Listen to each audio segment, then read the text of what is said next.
Story. Plus, a push to ban mining in one part of Tennessee. These stories and much more in about 30 minutes tonight on News 2 at 6. It's mid-July and it's steamy out there. It is. It's pretty warm. Storm tracker is quiet. Mostly clear out there tonight with 69 for the low. About 90, near 90 tomorrow with maybe some thunder showers. All right, Lisa, thank you. See you back here at 6. On World News Tonight, the British Prime Minister tells Congress today that the case for war in Iraq was not a fantasy. How to relieve the U.S. troops in Iraq. There were not enough forces in the pipeline. The senator who wants to protect the food industry from the lawsuits about obesity. In California, an 86-year-old man apologizes for killing 9 people with his car. How old is too old to drive? We'll take a closer look. And the charity scam promising to make the dreams come true, but only pocketing the money. From ABC News World Headquarters in New York, this is World News Tonight with Peter Jennings. Good evening, everyone. We're going to begin tonight with 2 important voices heard today on the subject of war in Iraq. The British Prime Minister, Tony Blair, spoke to the Congress today and was given several standing ovations when he spoke eloquently about the America he so admires. And someone purporting to be Saddam Hussein was heard on audio tape today dismissing the new Iraqi council in Baghdad, which has some power, as a U.S. puppet and saying the only way to resist the U.S. occupation was to continue the struggle. We're going to start in Washington. Prime Minister Blair said that history would not have forgiven failure to act against Saddam Hussein. ABC's Terry Moran was there to hear the speech and the subsequent news conference. Terry? The news conference with President Bush, Peter, and these 2 staunch allies have both come under sharp political fire in the post-war environment. They're both still defending their decision to go to war, and they seem, when they're together, almost to buck each other up. Mr. Bush dismissed the notion that the war was unjustified because no weapons of mass destruction have yet been found in Iraq. We base our decisions on good, sound intelligence, and our people are going to find out the truth. And on the biggest current controversy about the case for war, President Bush declined to take personal responsibility for his claim in his State of the Union speech, charging that Iraq was seeking uranium in Africa, a claim the administration now says he should not have made. But Prime Minister Blair stuck by that charge. The British intelligence that we had, we believe is genuine. We stand by that intelligence. Earlier, Blair received a hero's welcome at a joint meeting of Congress where he wryly acknowledged the irony that he is more popular in Washington than he is at home. I'm deeply touched by that warm and generous welcome. That's more than I deserve and more than I'm used to, quite frankly.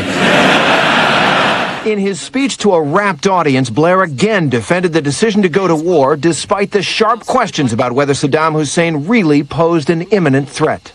If our critics are wrong, if we are right, as I believe with every fiber of instinct and conviction I have that we are, and we do not act, then we will have hesitated in the face of this menace. But the thrust of the Prime Minister's address was a passionate call for transatlantic unity in what he described as a desperate fight for freedom around the world against the forces of terrorism and hatred.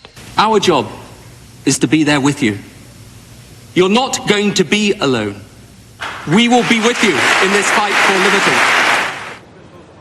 It was an inspiring performance, but it does mask some new tensions in this relationship. The British are upset that some British companies can't get enough access to reconstruction contracts in Iraq. And Peter, the president, was questioned twice today about whether or not 2 British citizens he has designated for military tribunals will instead be given back to Britain to face justice there. Thank you, Terry. Terry Moran at the White House. It has been said by Mr. Blair's critics in a somewhat sarcastic manner that he recently asked one of his senior aides how to begin a speech on Iraq, and the reply was, how about starting with my fellow Americans? Such is the feeling in Britain that the British Prime Minister has put American interests first, and he has suffered for that perception. In London, here's ABC's Mike Lee. No wonder that Tony Blair enjoyed visiting Congress today. Americans believe he is the world's most trusted leader. In a recent poll, President Bush came in second. This is what he's used to in the British Parliament. Created a culture of deceit and spin at the heart of government. Is it any wonder that people are now beginning to ask if the real problem is a dodgy dossier or a dodgy Prime Minister? Here in the Houses of Parliament, when you talk to British lawmakers and when you read the local opinion polls, you might think they couldn't possibly be talking about the same Tony Blair that so many Americans know and love. But 2/3 of the British public believe that he misled them about Iraqi weapons, and half of those think he did it on purpose.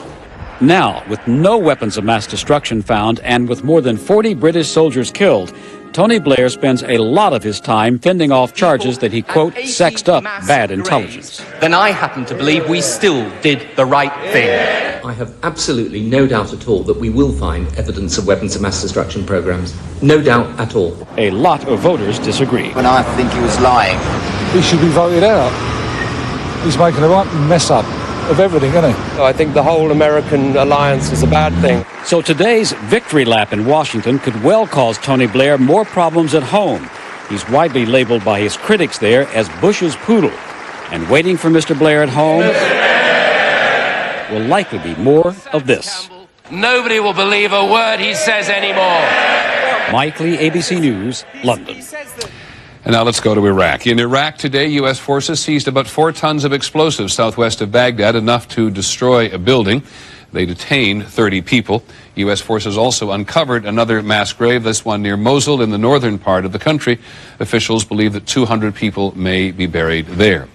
And at the Pentagon today, they're struggling with how to relieve the soldiers they have promised to bring home. ABC's Martha Raddatz is at the Pentagon. Martha? Peter, the real problem with rotating fresh troops into Iraq is that the army is already stretched so thin. The overwhelming majority of U.S. troops in Iraq today come from the army, and there are simply not enough in the pipeline to replace them. It's a rule of 3. For any one soldier committed, there's one that just got back, and there's one just getting ready to go. Going by that rule, it is easy to see why the army is running low on people. There are 486,000 soldiers in the army. Right now, 363,000 are deployed in Iraq, Afghanistan, South Korea, Kosovo, Bosnia, and elsewhere. Of those troops that remain, only 45,000 are available for relief duty. That means the National Guard may have to be called up again. I would say in the next 30 to 90 days, there'll have to be a decision made to have that call up in order to go through the training cycle necessary prior to deployment.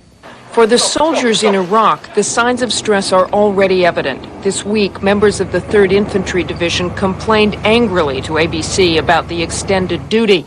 Today, the wife of the division commander published an open letter warning that such comments could backfire. Anita Blunt said, when the Iraqis see media coverage of disgruntled Americans publicly campaigning for the return of our soldiers from Iraq, they are encouraged and believe their strategy is working. The strategy, she explained, is to get the Americans to leave. But, Peter, the problem they are grappling with here is how to get new, fresh Americans in there. Many thanks, Martha. Martha Raddatz of the Pentagon. One item more overseas. There was an exchange of gunfire today between soldiers from North and South Korea in the demilitarized zone between the two countries. South Korea said its troops returned fire after North Korean soldiers shot at one of its observation posts. North Korea made no comment on the incident. There were no apparent injuries. The last time this happened was about 2 years ago. And now to driving. In California today, the elderly man who drove his car into a crowded market in Santa Monica apologized for what he called an unfortunate accident. And a 7-month-old boy died late today, bringing the death toll to 10. Dozens of people were injured. How did it happen? ABC's Judy Muller reports first from Santa Monica. The horror of yesterday's accident lingers, despite efforts to clean up the carnage left by 86-year-old motorist Russell Weller when he plowed into produce stands and people. People could not jump out of the way. They were hit out of the way. Weller told police he tried to stop, but hit the gas instead of the brake. He tested negative for drugs and alcohol, and aside from a bad hip, has no known record of serious medical problems. But police say they are looking into whether the elderly man was competent to drive. and whether he should be charged with a criminal act. We've seen indications that he is, at some point in the recent past, that he struck the back of his garage at least twice. Was this tragedy preventable? That was Topic A on Talk Radio today. How many people have to die before the legislatures have the political courage to say to elderly people, look, we want you to continue driving, but you're going to have to prove that you still got it. Weller's friends describe him as a caring man who was active in his church and community. It's a very, very tragic situation, both for the people who were hurt and the tragedy in this community. Weller has not spoken publicly, but he did issue a statement saying that he and his family expressed the deepest sympathies for the victims and their families, adding, "This was an unintentional and unfortunate accident." Judy Muller, ABC News, Santa Monica. A little later in the broadcast, we'll take a closer look at elderly drivers. More states want to retest seniors who are behind the wheel. Also tonight, the fast food restaurants attempting to protect themselves from obesity lawsuits, and charities on the make. An ABC News investigation reveals how hard it is to stop the fraud. They're promising they're granting the last wishes of terminally ill children, and they're not granting any. This is World News Tonight with Peter Jennings. Brought to you by Alivert.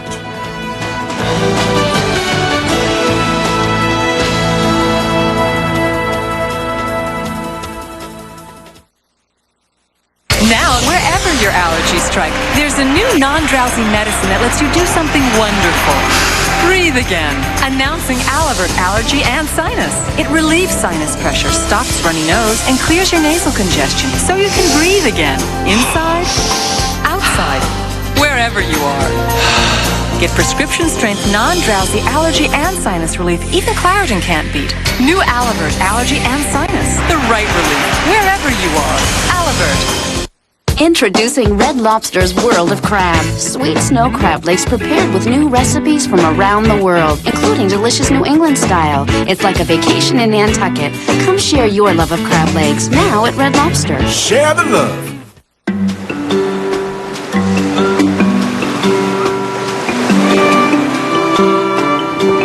LL Bean clothing and gear have long been designed to help you cope with most every kind of climate, including the economic climate. This fall, you'll find remarkable values at LL Bean. Every item still made to last with our 100% guarantee of satisfaction. Call today for your free catalog.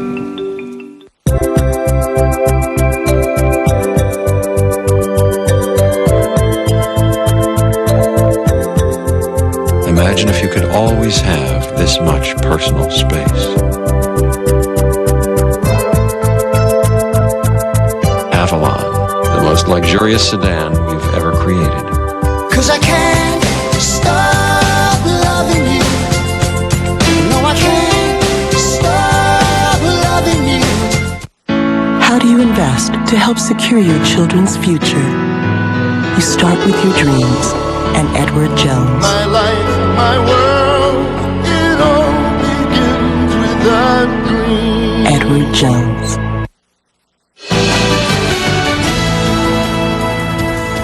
In the Senate today, legislation was introduced to protect the food industry from lawsuits involving obesity. The bill is the work of the Republican senator from Kentucky, Mitch McConnell. Illnesses related to obesity cost the country more than $117 billion a year. Here's ABC's John McKenzie. As Americans get increasingly larger, America's food industry is growing increasingly nervous about a public backlash and the threat of lawsuits. Well, food companies should be held responsible under exactly the same legal principles as every other corporation. If they engaged in wrongdoing like false advertising, misrepresentation, failure adequately warn, and that harms somebody, then they should be liable. Lawyers have already filed 8 lawsuits against the food industry, including a class action lawsuit against McDonald's, charging the company contributed to obesity by exaggerating the health benefits of its food. For a while, the food industry tried making fun of the lawsuits in television spots, suggesting even the Girl Scouts could be sued.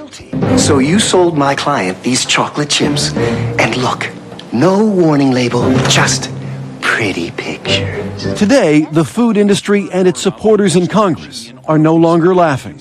It's not Sara Lee's fault if you eat too much cake. It's not Pringles' fault if you eat too many potato chips. It's not Hershey's fault if you like chocolate. And it's certainly not the restaurant's fault if you go back to the buffet 3 times. People certainly have personal responsibility, but I'd like to hear a little bit about corporate responsibility. Michael Jacobson heads a nonprofit health advocacy group. How about providing nutrition information like calories up on the menu boards, using leaner meat, not using hydrogenated fats, using lower fat cheese? There's so many things industry could be doing to help consumers. With more than 60% of Americans overweight, there's so much blame to go around. John McKenzie, ABC News, New York. There's going to be more about the food industry and litigation later this evening on Nightline. A couple of items in the national briefing tonight. The government says housing starts in June increased at their fastest pace this year. The Commerce Department said new home construction was up 3.7% to an annual rate of 1.8 million homes. Housing has been a consistently strong sector of the economy, primarily because of record low mortgage rates. And the people who are planning a memorial for Ground Zero in New York say they've received 5,200 proposals.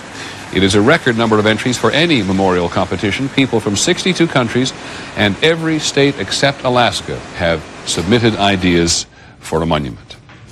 When we come back, when should the elderly stop driving? Or should they? We'll take a closer look at the risks. Hi, Jay Bush and Duke here for Bush's Country Style Baked Beans. Roll that beautiful bean footage. They're slow cooked with extra brown sugar and hickory smoked bacon, so the sauce is thicker and the flavor is richer. I've only shared Bush's secret family recipe with Duke, and he's not talking. Wow, Duke, look, crop circles. You don't think UFOs? Yeah, that's it. UFOs. Try Bush's Country Style Baked Beans. One of these cars is filled with new Shell gasoline.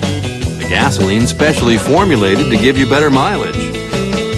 In fact, we have tests to prove it. So, if you took these 3 cars on an identical journey, new Shell gasoline would help one of them go farther.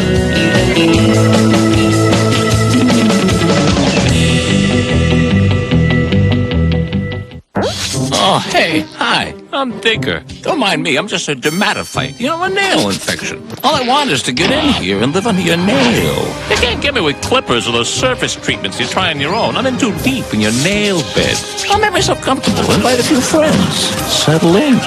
Do you have thick, discolored, or flaky nails? Millions of people do. It may be caused by an active live infection. That's why you should ask your doctor about prescription-only Lamisil. Unlike surface treatments, Lamisil is a pill that works through the bloodstream to target and attack the infection at its source, under the nail. In fact, you can start to see clearer, healthier nails in just 3 months. Lamisil isn't for people with liver or kidney problems. Barely serious side effects in the liver or serious skin reactions have occurred, so your doctor may do a simple blood test. Other side effects including headache, diarrhea, indigestion, and rash were generally mild. Ask your doctor about Lamisil, the #1 brand for treating infected nails. Once daily Lamisil tablets. Get your nail infection where it grows.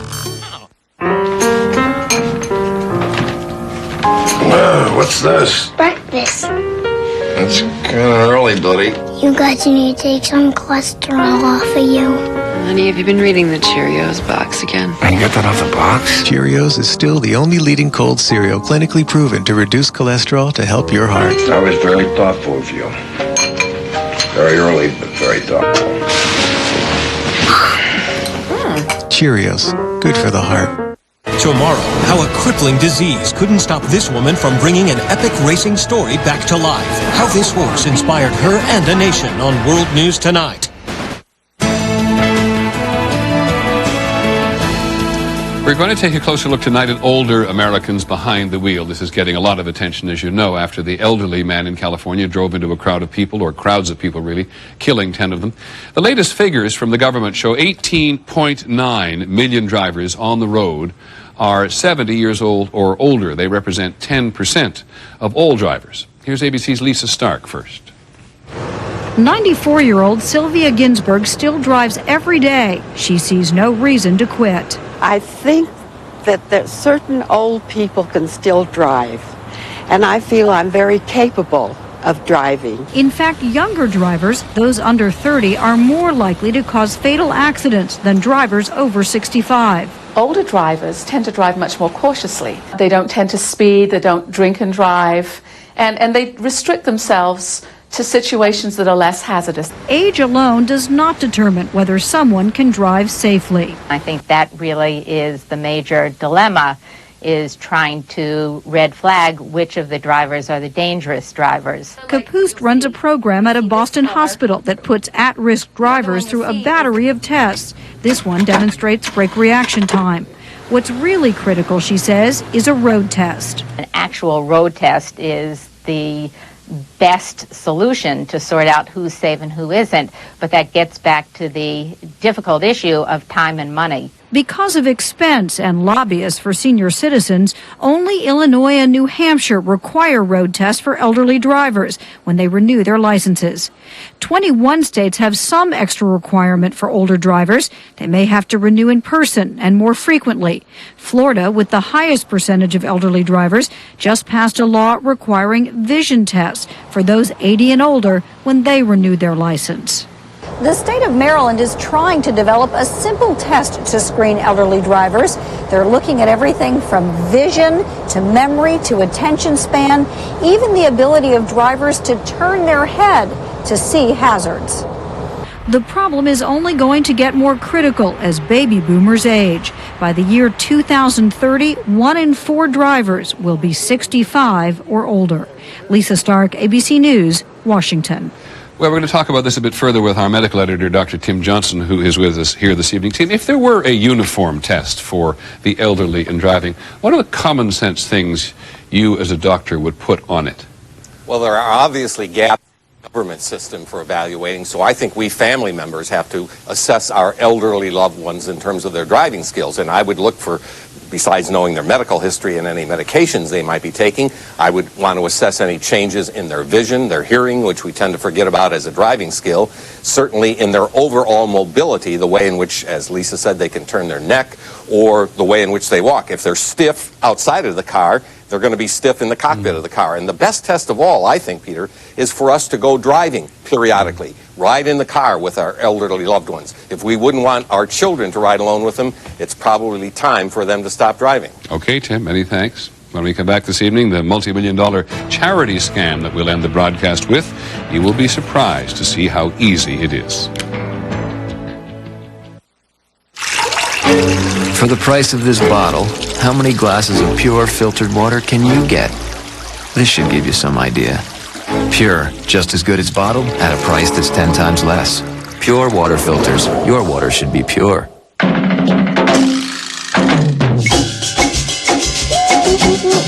The Pure Water Filter. So easy to install and use, anyone can do it. Pure Water Filters. Your water should be pure. If you purchase the drug Buspar, or buspirone hydrochloride from February 5, 1995 through January 31, 2003, your rights may be affected by a class action settlement. You may have been overcharged for the drugs and may be eligible for some reimbursement. Buspar is used to treat generalized anxiety disorder. Call 1-800-678-9587 or visit www.busparsettlement.com for information about your legal rights and filing a claim. I remember when I thought I could eat anything. You want another piece? No, thanks. Then in my 30s, my metabolism slowed down, so I got smart. I watch what I eat, exercise more, plus I found a new multivitamin. One a day Weight Smart, the first and only complete multivitamin with an ingredient to enhance your metabolism.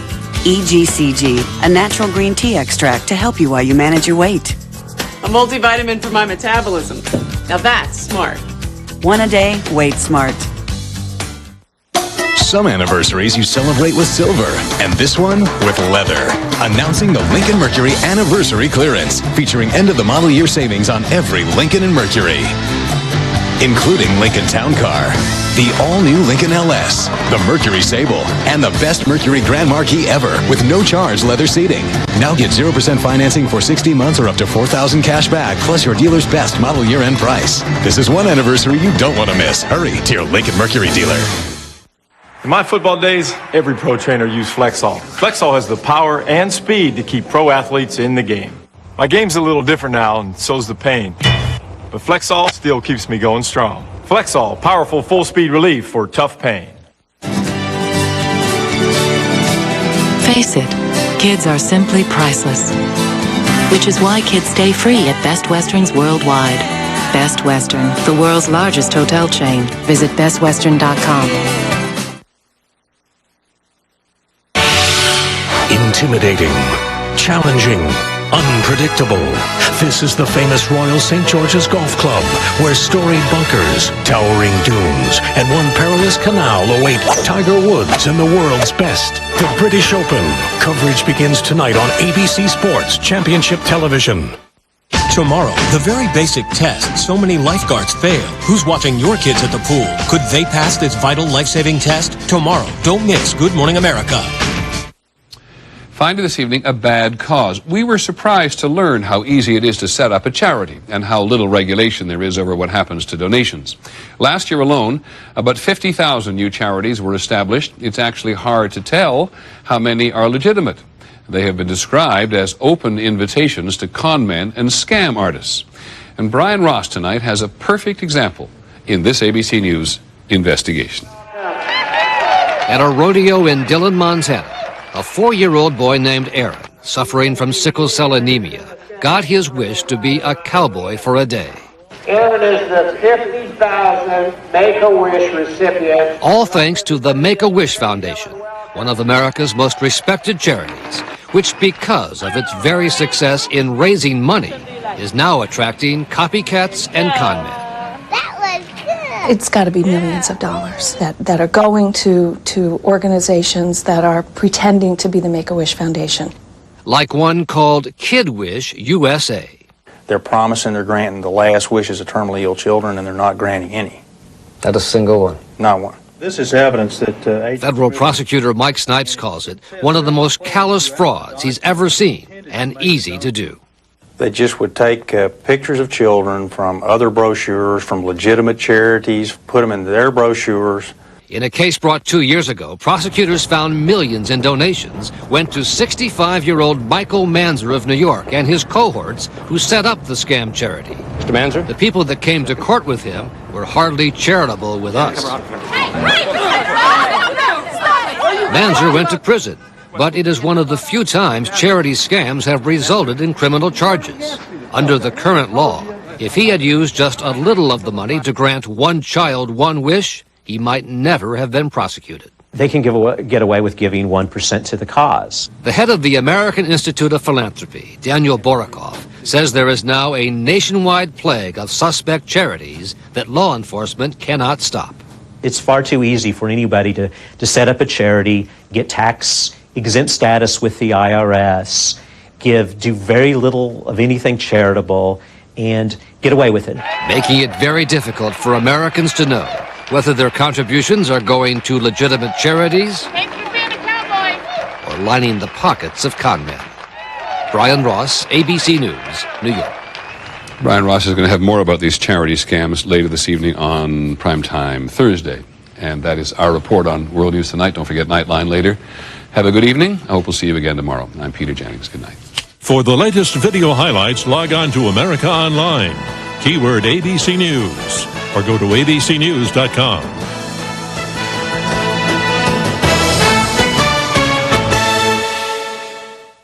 This has been a presentation of ABC News. More Americans get their news from ABC News than from any other source. Kobe Bryant, accused of sexual assault. So this is where evidence from Kobe Bryant was brought? Tonight, an exclusive look into a forensic investigation. You have a clearer picture now. We do. That may determine this young superstar's fate on Primetime tonight. First, fast, accurate. News 2 at 6 starts now. The infant involved in a burial mistake is properly laid to rest today, but questions remain as to how this happened. Good evening. We begin tonight with new developments in a story you saw first here on News 2. 2 state agencies are now investigating to find out what led to the body of a newborn being buried with an unrelated man. News 2's Sylvia Castañeda broke this story Wednesday. She joins us live now with the latest. Sylvia? Well, experts tell us that each morgue has its own procedures when it comes to identifying and then releasing a body, as do funeral homes when it comes to picking up and preparing that body. But all agencies have to follow both state rules and regulations when it comes to all that. So how then could a baby have been buried by mistake? When the funeral home arrived at General, the baby's body was not there. Whenever you're dealing with people, no matter how good a system you set up, the possibility of error is always there. State medical examiner Dr. Bruce Levy reacts to the case of a baby burial mistake.